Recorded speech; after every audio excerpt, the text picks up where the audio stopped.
हर खबर पर होगी आपकी पकड़। डाउनलोड कीजिए एबीपी लाइव ऐप। नमस्कार, एबीपी न्यूज पर हाजिर हूं मैं रुमाना इसार खान। कांग्रेस में कल सीडब्ल्यूजी हुई, जिसमें मंथन की जगह घमासान हुआ। इसी घमासान पर कांग्रेस के नेता दिग्विजय सिंह से खास बातचीत की है एबीपी न्यूज संवाददाता आशीष कुमार सिंह ने। आपको दिखाते हैं ये पूरा इंटरव्यू। एक दिन पहले ही कांग्रेस वर्किंग कमेटी की बैठक के दौरान जिस तरह की खबरें सामने आई, उससे एक बार फिर से कांग्रेस पार्टी के अंदर जिस विवाद का जिक्र काफी समय से होता है, कुछ वो नेता जो राहुल गांधी का समर्थन करते हैं, कुछ वो नेता जो राहुल गांधी का संभवतः नेतृत्व कबूल करने के लिए तैयार नहीं है, इनके बीच का जो विवाद है वो खुल करके सामने आ गया। इस बारे में बात करने के लिए हमारे साथ कांग्रेस पार्टी के उन वरिष्ठ नेताओं में से, संभवतः सबसे वरिष्ठ नेताओं में से एक हैं दिग्विजय सिंह, जो कि इस बारे में विस्तृत तौर पर बता सकेंगे कि आखिर इसका मायने क्या है, इसका असर संगठन पर क्या पड़ने वाला है। दिग्विजय सिंह जी, जैसा मैंने कहा कि संभवतः आप सबसे वरिष्ठ हैं जो इस बारे में सबसे ज्यादा। सबसे वरिष्ठ तो नहीं, हाँ, मुझे 40-45 साल। मैं आपसे बात करना चाहता हूं सर, कल जो कांग्रेस वर्किंग कमेटी की बैठक हुई, उसमें राहुल जी ने एक बड़ी प्रखर बात कही। उन्होंने कहा कि जब राजस्थान में क्राइसिस चल रहा था, जब मिसेस गांधी की तबीयत खराब थी, तब ये 23-24 बड़े बड़े नेताओं को इस तरह की चिट्ठी लिखने की जरूरत क्या थी, उसकी टाइमिंग गलत थी। ये कांग्रेस पूर्व अध्यक्ष राहुल गांधी जी ने कहा। आप सहमत हैं इस बात से? पहली बात तो यह है कि मैं वर्किंग कमेटी में नहीं था, तो राहुल जी ने क्या कहा मुझे जानकारी नहीं है। दूसरी बात है कि मैंने वो पत्र का प्रारूप नहीं देखा है जिसका उल्लेख आपने किया है।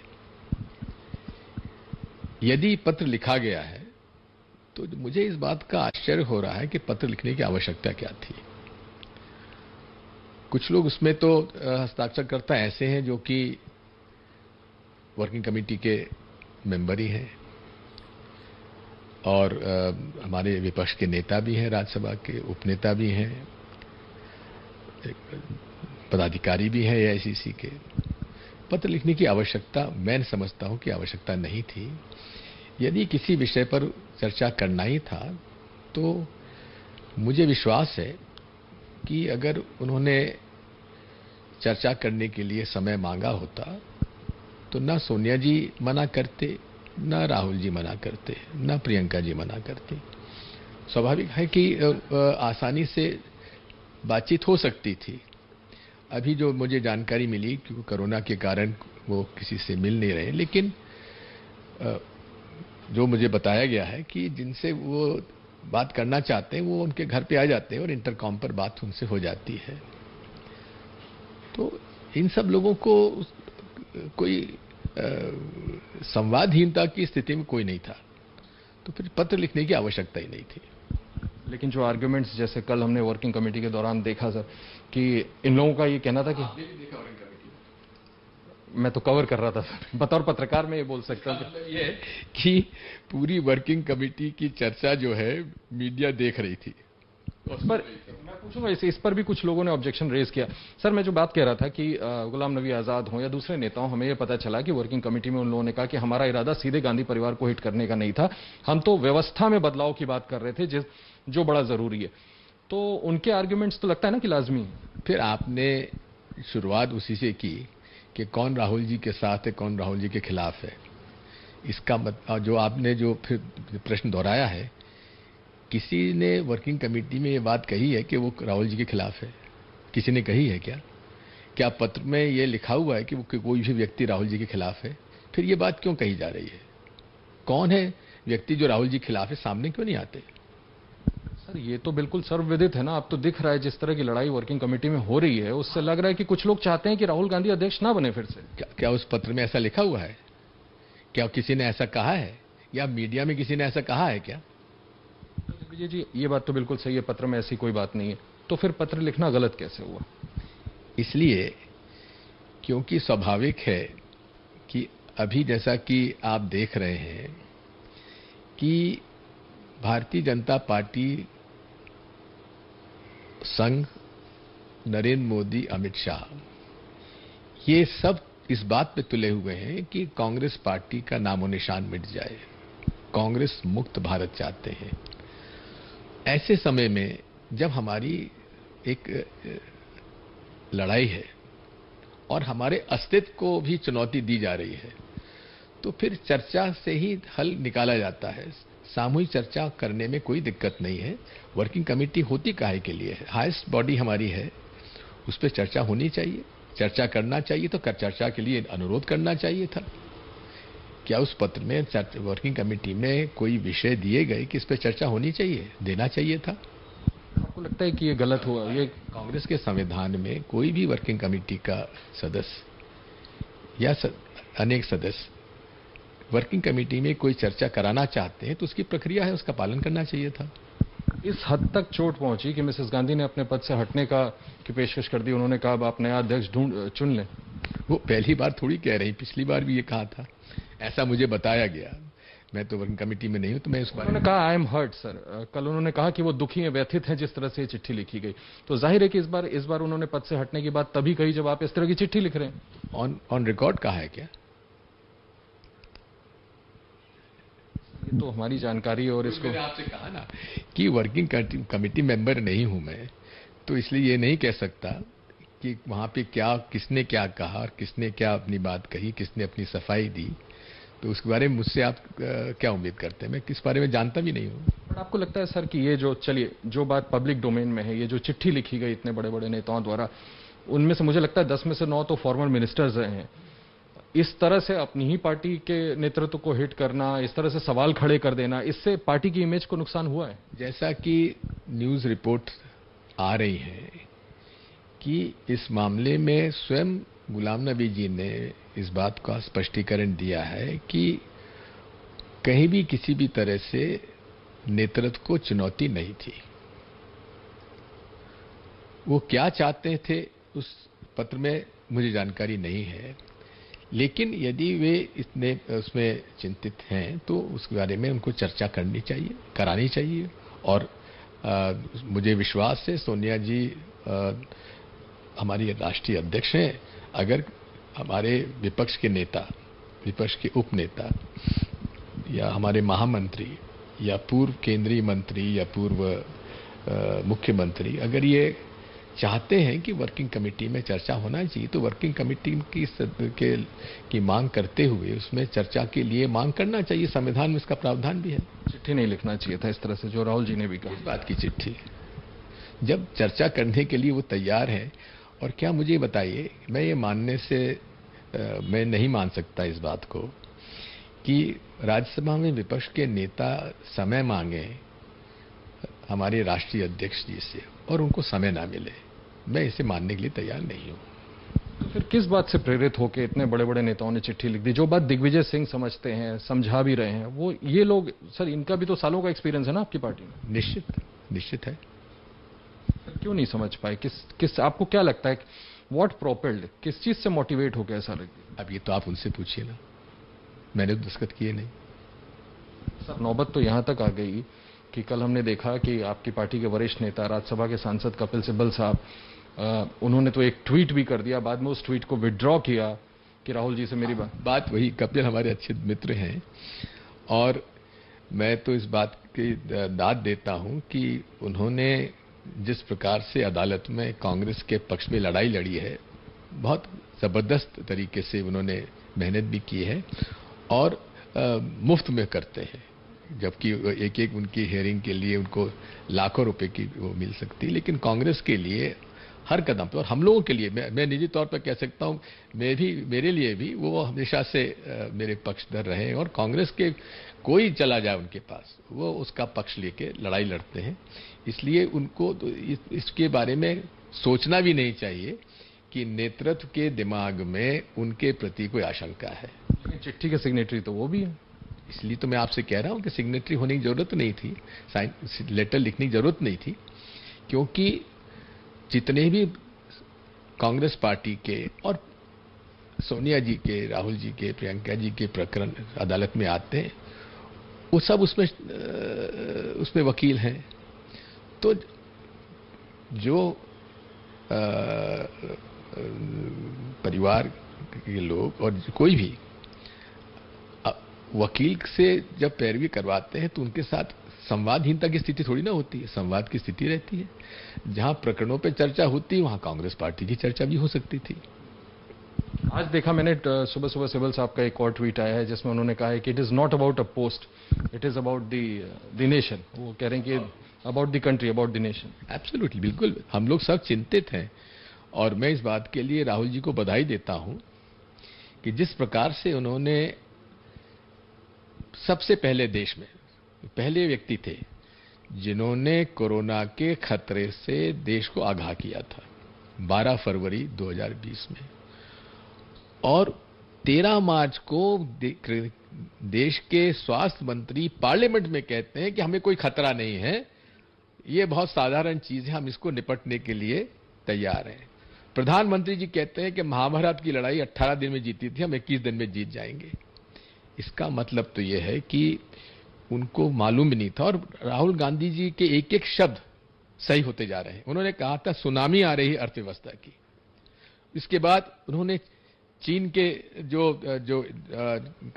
उन्होंने हमारी जमीन पर, सीमा पर उन्होंने अंदर घुसे, उसके बारे में उन्होंने निरंतर इस बात को कहा है।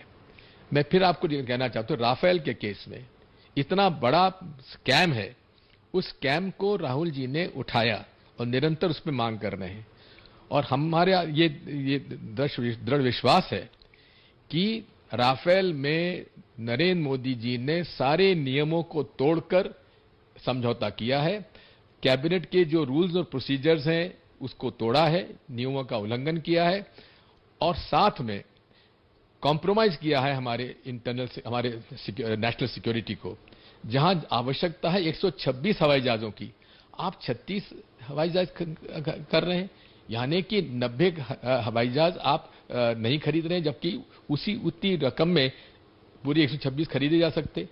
आज इस बात से क्यों शर्माती है भारतीय जनता पार्टी सरकार और नरेंद्र मोदी जी कि राफेल की क्या कीमत उन्होंने दी है, उसे संसद में बताने में क्यों हिचकिचाते हैं, क्यों नहीं शर्माते हैं? सर, ये बातें राहुल जी कॉन्टेस्ट कर रहे हैं, आप भी कह रहे हैं, उन्होंने ये लाजमी सवाल उठाए। फिर ये पार्टी जब इस तरह की चीजें करेगी तो विभाजन नहीं दिखेगा कि एक तरफ तो एक व्यक्ति आपके नेता लड़ रहे हैं इस राफेल को लेकर के और बाकी नेता लगे हैं। मुझे बताओ आशीष, बिना किसी लाग लपेट के कितने ऐसे नेता हैं देश में जिस ऐसे हिम्मत के साथ, बहादुरी के साथ राहुल गांधी जी आज नरेंद्र मोदी और भाजपा सरकार के खिलाफ लड़ रहे हैं। जिस प्रकार से उन्होंने अपनी संघ के खिलाफ और संघ की विचारधारा के खिलाफ जो उन्होंने लड़ाई लड़ी है, मैं आपको याद दिलाना चाहता हूं, भिवंडी में उनके ऊपर मानहानि का दावा हुआ। कई बड़े बड़े नेताओं ने हमसे कहा कि आप यहां पे खेद प्रकट कर दीजिए। उन्होंने कहा नहीं, ये विचारधारा की लड़ाई है, मैं अदालत में फेस करूंगा।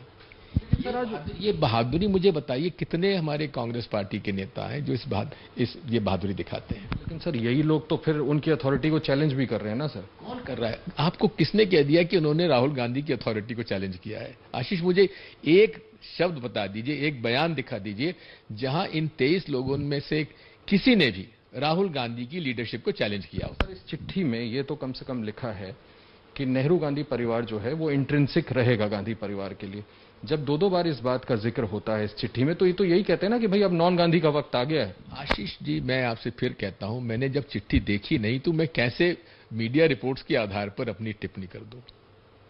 सर, ये बताएं कि राहुल गांधी जी अध्यक्ष भी नहीं बन रहे, उन्होंने एक जिद पकड़ी हुई है। मिसेस गांधी कहती हैं अब वो हटना चाहती हैं, तो इसका वे आउट क्या निकलेगा? आप बताएं सर, क्या आप लोग चाहते हैं कि राहुल गांधी वापस आए? नहीं आना चाहते हैं तो बीच का रास्ता क्या है? तो शिकायत राहुल गांधी जी से पहले भी थी, जब उन्होंने इस्तीफा दिया तब भी थी, और आज भी है कि जबकि आपके धीरे धीरे लोगों के मन में विश्वास पैदा होता जा रहा था कि ये एक ऐसा संभ्रांत व्यक्ति है जो राष्ट्र के लिए अपनी बात दृढ़ता से कहता है, विचलित नहीं होता है, किसी से वैमनस्यता नहीं पालता, लेकिन राष्ट्रीय मुद्दों पर समझौता नहीं करता, विचारधारा की लड़ाई में समझौता नहीं करता। राष्ट्रीय चुनाव में 2019 में हम लोग चुनाव हार गए, लेकिन उन्हें इस्तीफा नहीं देना चाहिए था, और अगर ये इस्तीफा नहीं दिए होते तो आज स्थिति दूसरी होती। उन्होंने कहा था मैं रेडिकल चेंजेस चाहता हूं, पहले अपनी जिम्मेदारी लेता हूं, फिर बाकियों की। सीडब्ल्यूसी से एक भी सदस्य ने इस्तीफा नहीं दिया। मैं आपसे वही कह रहा हूं कि उनको इस्तीफा देने के बजाय पूरी वर्किंग कमेटी डिसॉल्व कर देनी चाहिए थी। उनका अधिकार था, संविधान में अधिकार था कि वो अपनी पूरी वर्किंग कमेटी को रिकॉन्स्टिट्यूट कर सकते थे। क्यों नहीं की उन्होंने? करना चाहिए था। मैं आज भी आपसे ये पूछना चाहता था, क्या आपको लगता है सर कि वर्किंग कमेटी को पूरी तरह से डिसॉल्व कर देना चाहिए और नई वर्किंग कमेटी? मैं तो आपसे कह रहा हूं कि यदि राहुल गांधी जी की ये इच्छा थी, कहते थे सबको रिजाइन करना चाहिए था, तो उनको खुद को इस बारे में बाध्य करना चाहिए था कि पूरी वर्किंग कमेटी इस्तीफा दे, और उनका ये अधिकार था कि वो नई अपनी वर्किंग कमेटी बनाते। क्यों नहीं की उन्होंने? मान लें सर उन्होंने नहीं किया, कोई राइट थिंकिंग आदमी है जो आप पर कोई दबाव नहीं डालना चाहता है, कि एग्जाम्पल सेट करना चाहता है, खुद इस्तीफा देकर, क्या बाकियों की जिम्मेदारी नहीं बनती थी कि उसके बाद वो इस्तीफा दे? हानि कितनी हुई है इन 1.25 साल में? जो अस्थिरता बताया गया, हालांकि अस्थिरता नहीं थी। सोनिया जी का तो मैं कह सकता हूं कि वो अद्भुत शख्सियत है, मैंने उनके साथ काम किया है, अद्भुत क्षमता वाली हमारी नेता है। उनकी मेमोरी, उनकी ग्रास्प और उनकी समझ, मैं समझता हूं कि अद्वितीय है। लेकिन फिर भी हानि हुई। केवल हानि इसलिए हुई क्योंकि वो उतना समय नहीं दे सकती, उनकी तबीयत ठीक नहीं रहती है, और ये इसीलिए राहुल गांधी जी का हमारे अध्यक्ष बनाए गए थे। तो उन्होंने इस्तीफा देकर एक ऐसी स्थिति कर दी है कि उनको मजबूरी में वापस